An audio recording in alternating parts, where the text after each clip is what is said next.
Actu filɛ jama bɛɛ lajɛlen ni ɲankuma aw bisimila an ka don kibaru kɛnɛ kan.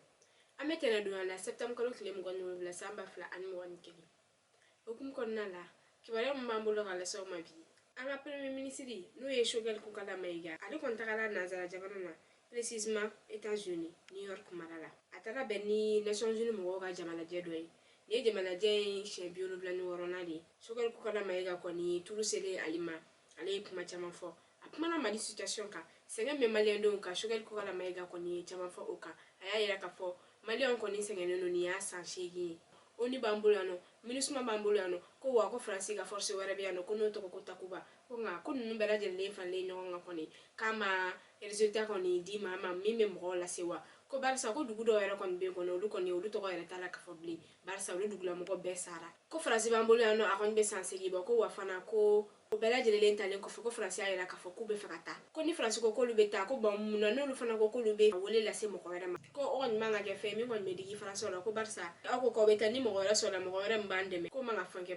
Laseli wɛrɛ min b'an bolo ka dɔn o de ye k'a fɔ Mustapha Ben Barka n'o kɔni fana ye Ibrahim Boubacar Keita ka fanga kuma la n'o fana kun y'u ka ministre kɔrɔ dɔ ye. O kɔni o fana minɛna avion ko affaire in na ani an ka militaires ka minɛn ko yurugu ko affaire dɔ fana na.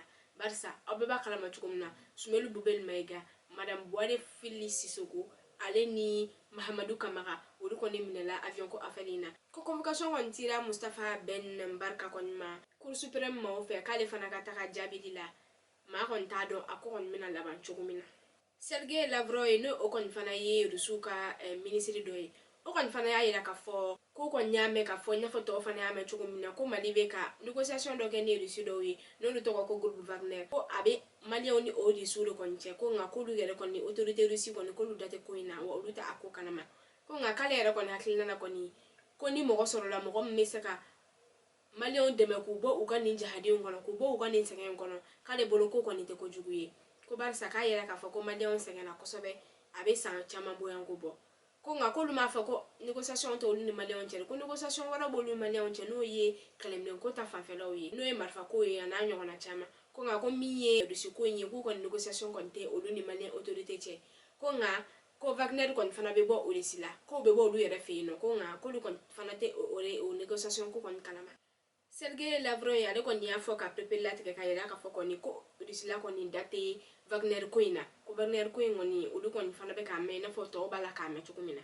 Laseli wɛrɛ min b'an bolo ka d'aw ma o de ye k'a fɔ ko Bamako polisiw ka direction générale kɔni septembre kalo tile 24 san 2021 ko a kɛra jamanajɛba ye. Faransi kɔni nana ni minɛn caman kɔni ye k'a di an ka polisiw ma dɛmɛ sira fɛ. Minɛn ninnu kɔni dili boloda la Faransi ambassade conseiller fɔlɔ ma n'o ye Laurent Favre ye. A ye minɛn ninnu kɔni di Soumaïla Traoré Mali police direction générale kɔni fana contrôleur de ye. Minɛn ninnu kɔni dira kɔni ka dɛmɛ de ladon. Faransi kɔni ye minɛn ninnu kɔni di kɔni ka dɛmɛ ladon an ka Mali police ma. Laseli minnu kun b'an bolo bi ka d'aw ma o de ye nin an b'a fɔ aw ka mɛn.